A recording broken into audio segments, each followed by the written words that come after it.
जय श्री कृष्णा सर। आप सभी का आपके अपने चैनल आरजे भक्ति जोन पर स्वागत है। क्या आप जानते हैं एक माँ अपने संतान की लंबी उम्र और सुख समृद्धि के लिए कौन सा व्रत करती है, जिसे स्वयं भगवान श्री कृष्ण ने भी अत्यंत महत्वपूर्ण बताया है। जी हाँ, आज हम सुनने जा रहे हैं जीवित पुत्रिका अर्थात जीतिया व्रत की पावन कथा, जो न केवल मातृत्व की शक्ति को दर्शाती है बल्कि आस्था और विश्वास का अद्भुत संगम भी है। तो आइए श्रद्धा और भक्ति के साथ सुनते हैं जीवित पुत्रिका व्रत की कथा। जीवित पुत्रिका व्रत की सुखिया और दुखिया की कहानी। इस कथा के अनुसार दो बहनें थी। एक का नाम था सुखिया और दूसरी का नाम था दुखिया। दोनों के नाम की तरह ही इन दोनों का भाग्य भी था। ऐसा ही था कि सुखिया अमीर थी और हमेशा सुखी रहती थी। दुखिया नाम के मुताबिक गरीब थी और वह बहुत दुखी रहती थी। दोनों बहनें एक ही गांव में रहती थी। सुखिया के घर दुखिया काम किया करती थी, साफ सफाई करती, खाना बनाती और जो खाना बच जाता सुखिया वो खाना दुखिया को दे देती। इसी तरह से दुखिया का घर चलता था। समय बीतता गया। दोनों बहनों के दो दो पुत्र थे, यानी सुखिया के दो पुत्र और दुखिया के दो पुत्र। जब जीवित पुत्रिका व्रत आया तो हमेशा की तरह दोनों बहनों ने जीतिया का अर्थात जीवित पुत्रिका का व्रत रखा। उस दिन दुखिया सुखिया के घर काम करने गई। व्रत के दिन दुखिया ने सुखिया के घर चावल को फटका और साफ किया। उससे जो खुर्दी निकली उसने अपने पास रख ली और साफ चावल को सुखिया को दे दिया। फिर उसने साग चुना, पत्तियों को डंठल से अलग किया।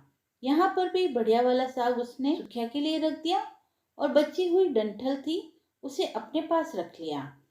अब दुखिया सुखिया के घर खाना बनाकर अपने घर चावल की खुर्दी और साग का डंठल लेकर आ गई और इसी चावल की खुर्दी और साग की डंठल से खाना बनाकर उसने अपने बच्चों को खिला दिया और खुद भी खाया।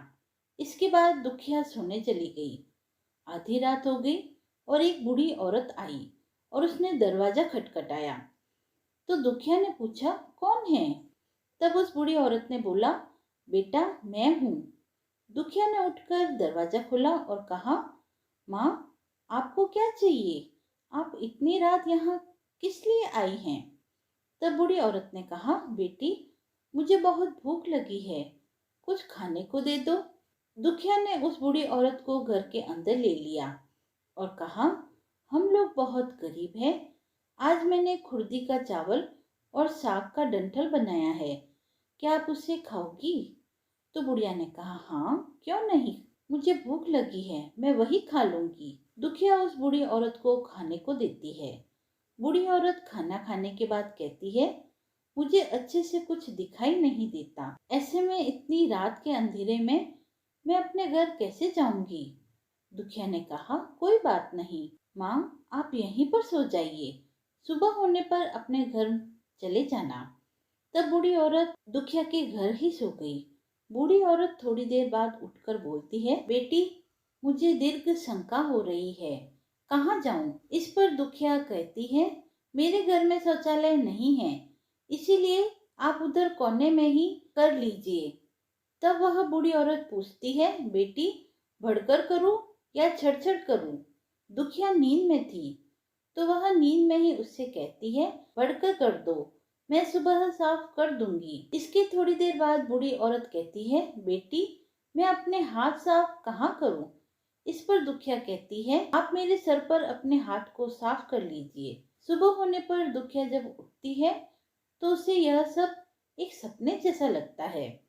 वह नदी में नहाने चली जाती है और वहां जब अपने बालों को नदी में नहाते हुए धोती है तो उसके बालों में से जो पानी बहता है वह सोने का पानी होता है।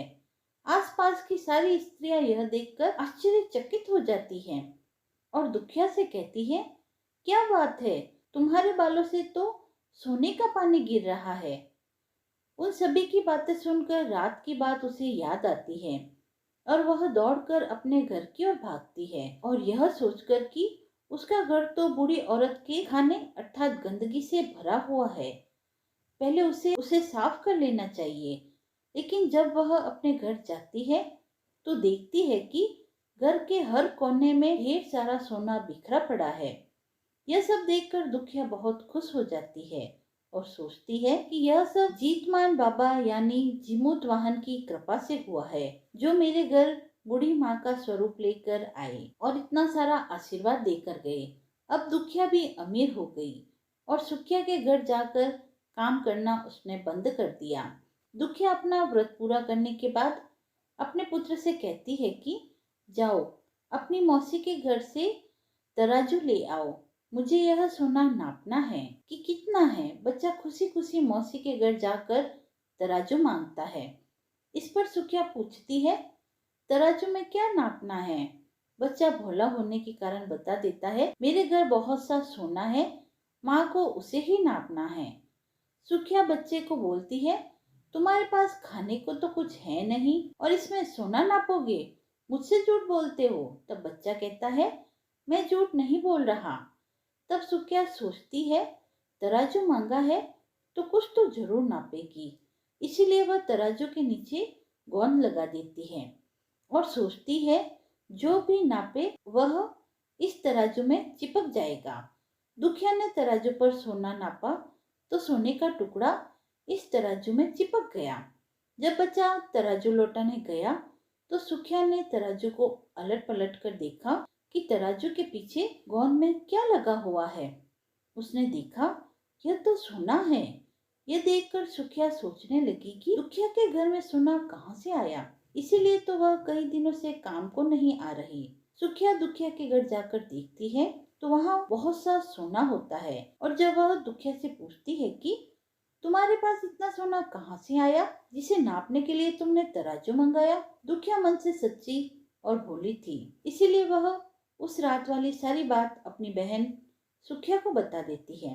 लेकिन सुखिया मन की लालची थी और उसे ईर्ष्या होने लगी कि दुखिया के पास हमसे ज्यादा धन आ गया। अब तो अगले वर्ष जब जीतिया का वर्ष आएगा तब मैं भी खुर्दी का चावल और साग का डंठल ही बनाऊंगी। फिर अगले साल जीतिया का व्रत आया। दोनों बहनों ने रखा। सुखिया के पास सब तरह का सुख था और धन भी था। इसके बावजूद वह जीतिया के दिन चावल फटक कर साफ करके चावल फेंक कर खुर्दी अपने पास रख लेती है और साग तोड़कर फेंक कर डंठल भी अपने पास रख लेती है और वही बना देती है।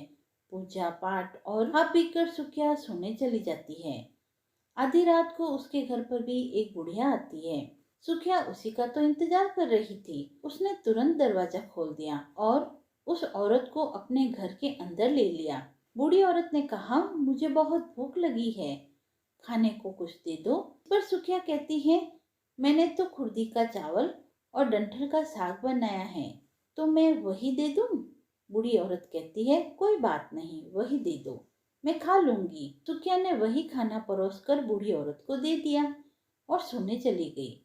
थोड़ी देर बाद बूढ़ी औरत ने उससे कहा, मुझे रात में दिखाई नहीं देता, मैं घर कैसे जाऊं? तो उसने कहा, आप यहीं सो जाओ। बूढ़ी औरत थोड़ी देर बाद कहती है, मुझे पैखाना लगा है, कहाँ करूं? तो सुखिया ने कहा, कहीं कोने में कर लो। इसके बाद बूढ़ी औरत फिर बोलती है कि बढ़कर करूं या छर करूं? यहाँ सुखिया को याद नहीं आता कि दुखिया ने क्या बताया था, तो वह बोलती है, माँ छर कर दो। बुढ़िया ने कहा, मैं अपने हाथ कहाँ साफ करूं? इस पर सुखिया कहती है, मेरे सर पर साफ कर लो। जब सुबह सुखिया उठती है तो पूरे घर में गंदगी फैली होती है। इसके अलावा उसके बालों में भी गंदगी लगी हुई होती है। यह देखकर सुखिया बहुत दुखी हो जाती है और उसे अपनी बहन पर बहुत गुस्सा आता है। सुखिया गुस्सा होकर अपनी बहन दुखिया को बुलाती है और कहती है, तुमने मुझसे झूठ कहा था, मेरा पूरा घर गंदा करवा दिया।